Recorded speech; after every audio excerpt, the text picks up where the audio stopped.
प्यारे विद्यार्थियों, इस वीडियो में हम पढ़ेंगे हरित क्रांति और इसका प्रभाव। देश में इस दिशा में प्रथम संगठित प्रयास 1960-61 में गहन कृषि जिला कार्यक्रम यानी intensive agricultural district programme IADP के लिए चयनित 7 जिलों में पायलट प्रोजेक्ट के रूप में किया गया। उक्त 7 जिले इस प्रकार से हैं, जैसे अलीगढ़ उत्तर प्रदेश में, लुधियाना पंजाब में, तंजावुर तमिलनाडु में, पश्चिमी गोदावरी आंध्र प्रदेश, रायपुर छत्तीसगढ़, शाहबाद बिहार और पाली राजस्थान थे।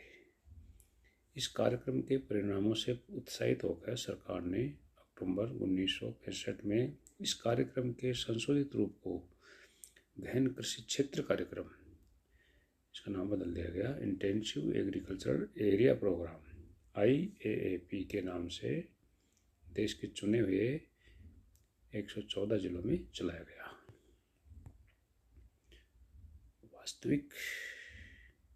वास्तविक रूप में बोने किस्म की गेहूं के बीजों के आविष्कार नॉर्मन बोरलॉग को विश्व में हरित क्रांति का अग्रणी कहा जाता है, जो मेक्सिको में 5वें दशक में गेहूं विकास कार्यक्रम के प्रभारी थे।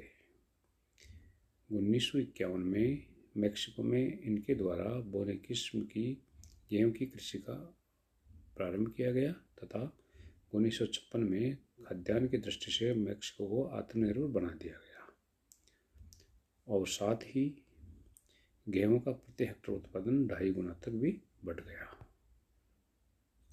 भारत में भी भारतीय कृषि अनुसंधान केंद्रों में कृषि वैज्ञानिकों द्वारा ज्वार, मक्का, बाजरा की संकर किस्म, ये अपने यहाँ इनमें शुरू किया गया, इनकी ज्वार, मक्का, बाजरा की संकर किस्मों को खोजा गया और इनके कारण इन फसलों की प्रति हेक्टेयर उपज में वृद्धि संभव हुई। तत्पश्चात सरकार द्वारा कृषि विकास की संभावनाओं को दृष्टिगत रखते हुए नई कृषि नीति को 1966 में एक मुफ्त कार्यक्रम के रूप में चलाया गया, जिसके लिए सिंचाई की नियंत्रित व्यवस्था के साथ रासायनिक उर्वरक, महत्वपूर्ण काम ले लिए, रासायनिक उर्वरक, उत्तम और संकर किस्म के बीज, कीटनाशक दवाइयाँ और आधुनिक कृषि संबंधी मशीनें और उपकरण उपलब्ध कराए गए। ये कार्यक्रम चतुर्थ योजना में शुरू में 18.90 लाख हेक्टेयर कृषि भूमि पर लागू किया गया था। ये कार्यक्रम 1997-98 तक लगभग 660 लाख हेक्टेयर कृषि भूमि, जो कि खाद्यान्नों के अधीन क्षेत्र का लगभग 61.3% था, में अपनाया जा चुका था। हमारे देश में हरित क्रांति संबंधी योजना एकदम नहीं आई है और न ही पूरे देश में एक समान रूप से फैली है। वर्तमान में भी देश में कुछ ही राज्य ऐसे हैं जो हरित क्रांति से प्रभावित हैं, जबकि अनेक राज्यों में हरित क्रांति अब भी प्रवेश द्वार पर है। हरित क्रांति अपने स्वयं में एक महत्वपूर्ण उपलब्धि है, जिसके माध्यम से भविष्य की संभावनाओं को देश में अत्यधिक बल मिला है।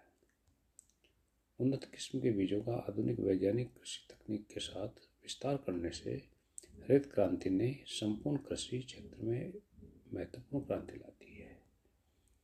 इसी के माध्यम से हमारे यहाँ व्याप्त गरीबी, भूखमरी, कुपोषण आदि समस्याओं को समाप्त करने में सहायता मिल रही है। देश में हरित क्रांति के कारण सबसे बड़ा ये फायदा हुआ कि भारतीय कृषकों द्वारा परंपरागत कृषि विधियों के स्थान पर आधुनिक कृषि तकनीकों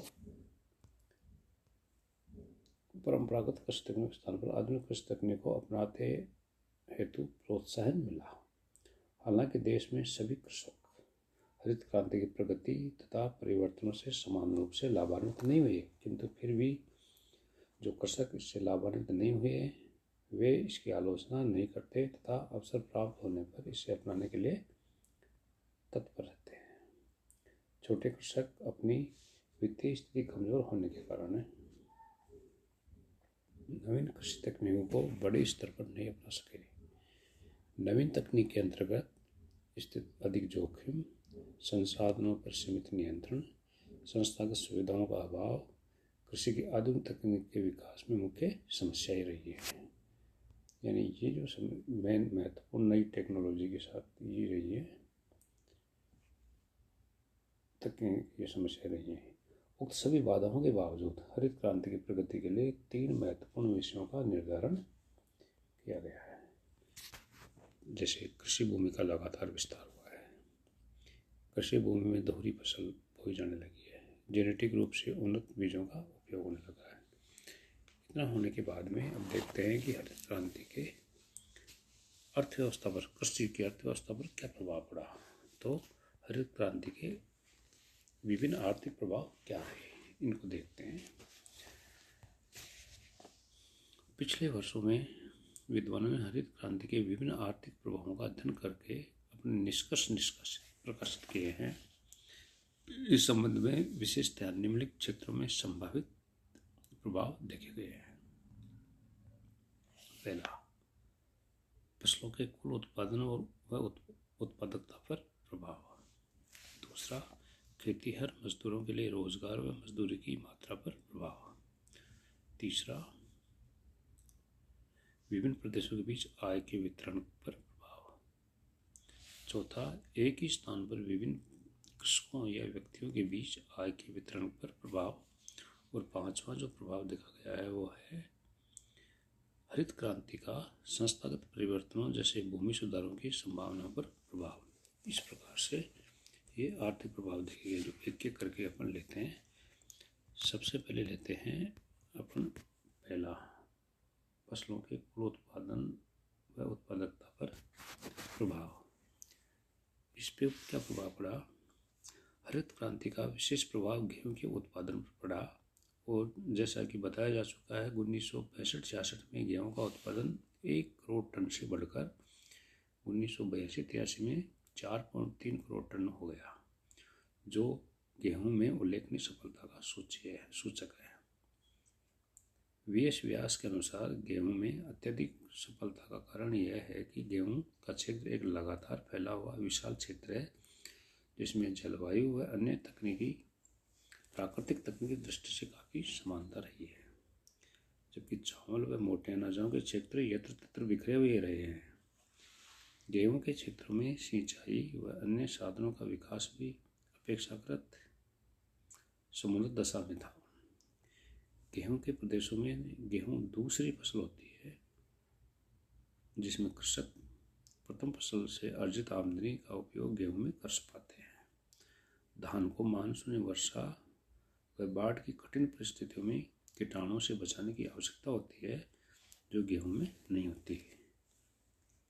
लेकिन पिछले वर्षों में चावल की नई किस्मों के प्रयोग से उत्पादन काफ़ी बढ़ा है।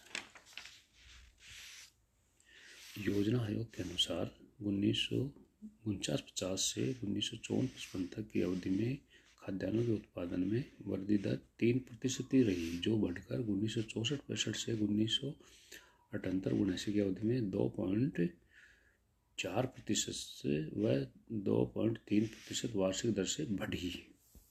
इस प्रकार हरित क्रांति के बाद खाद्यान्नों के उत्पादन व उत्पादकता में वृद्धि की दर अधिक रही है। अब देखते हैं दूसरा वाला प्रभाव, खेतीहर मजदूरों के लिए रोजगार और मजदूरी की मात्रा पर क्या प्रभाव पड़ा, इसके बारे में देखते हैं। इस संबंध में सभी अध्ययनों से निष्कर्ष एक से नहीं है। कुछ के अनुसार कृषि क्रांति के फलस्वरूप खेतीहर मजदूरों में बेरोजगारी बढ़ी है और उनकी वास्तविक मजदूरी में कमी आई है। लेकिन कुछ अध्ययनों के अनुसार खेतीहर मजदूरों की स्थिति में सुधार हुआ है। वस्तु स्थिति यह है कि शुरू में कृषि कार्यों में वृद्धि होने से श्रम की मांग बढ़ती है, लेकिन कालांतर में यंत्रीकरण के बढ़ने से बेरोजगारी भी बढ़ने लग जाती है।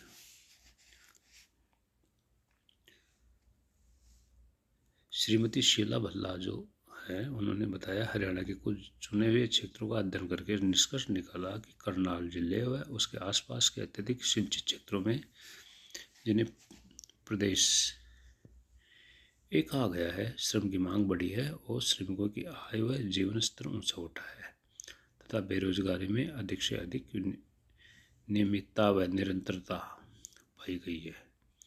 इन क्षेत्रों में भूमिहीन श्रमिकों के परिवारों की आमदनी 0.5 एकड़ के छोटे कृषकों की आमदनी से भी अधिक रही है। हिसार व रोहतक जिले के कुछ भागों में, जिन्हें प्रदेश बी कहा गया है, आमदनी व रोजगार की निरंतरता काफ़ी कम रही है, लेकिन यहाँ भी मजदूरी की दरें कभी कभी ऊंची रही हैं। हरित क्रांति ने ग्रामीण श्रम संबंधों को आधुनिक बनाया है। नई तकनीकी ने कृषिगत श्रमिकों की सौदागरी की शक्ति में सुधार किया है और स्थायी श्रमिकों की संख्या बढ़ी है, लेकिन मालिकों व मजदूरों के बीच मधुर संबंध न होने के कारण श्रमिकों में संघर्ष की भावना बढ़ी है। इस प्रकार से अब तीसरा देखते हैं, विभिन्न प्रदेशों के बीच आय के वितरण का क्या प्रभाव पड़ा। तीसरा वाला, हरित क्रांति के कारण विभिन्न प्रदेशों के बीच आय की असमानताएं बढ़ी हैं, क्योंकि उपज देने वाली किस्मों का उपयोग चुने हुए क्षेत्रों में ही किया गया। इसलिए कुछ क्षेत्रों में नई कृषि पद्धति तथा कुछ में परंपरागत कृषि पद्धति के पाए जाने के कारण आय में प्रादेशिक असमानता का बढ़ना एक स्वाभाविक ही बात होती है। चौथा, एक ही स्थान पर विभिन्न कृषकों या व्यक्तियों के बीच आय के वितरण का क्या प्रभाव पड़ा। एक ही स्थान पर धनी कृषकों ने हरित क्रांति के लाभ प्राप्त करने की संभावनाओं का छोटे कृषकों की तुलना में अधिक उपयोग किया है। नई विधियों में विनियोग बढ़ाना पड़ता है, जो धनी कृषकों के लिए कठिन नहीं होता। पंजाब में सर्वोच्च 10% परिवार, जो सबसे बड़े कृषकों की श्रेणी में आते हैं, हरित क्रांति से सर्वाधिक लाभान्वित हुए हैं। कुछ विद्वानों का मत है कि हरित क्रांति ने आय के वितरण को अधिक असमान नहीं बनाया। आय के वितरण की असमानता का कारण तो भूमि के वितरण की असमानता है, जो पहले से ही विद्यमान है। हरित क्रांति ने तो निर्धनता कम करने में सहायता की है। अब देखते हैं पांचवां,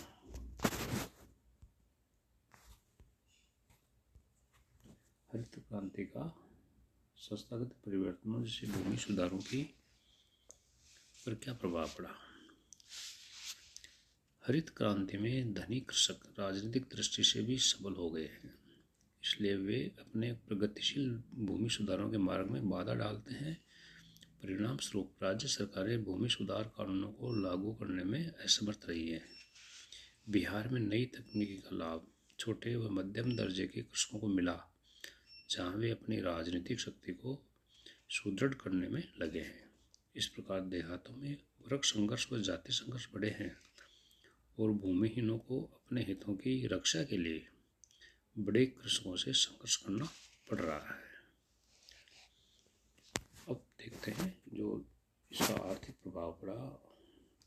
एक और पड़ा था भूमि सुधार पर, वो ये पड़ा था कि देश के स्वाधीन होने के तुरंत बाद भूमि सुधार नीति अपनाई गई, जिसका उद्देश्य कृषि संबंधों या फिर से ढांचा तैयार करना था, ताकि शोषण को समाप्त किया जा सके और भूमि का समान वितरण किया जा सके। क्योंकि संविधान के अंतर्गत भारत में एक समाजवादी व्यवस्था लागू करने का संकल्प लिया है, अतएव केंद्र एवं राज्य सरकारों का यह निरंतर प्रयास रहा है कि भूमि सुधारों के माध्यम से किसानों के अधिकारों को सुरक्षित रखा जाए तथा भूमि पर उन्हीं का स्वामित्व स्थापित किया जाए जो उस पर काश्त करते हैं।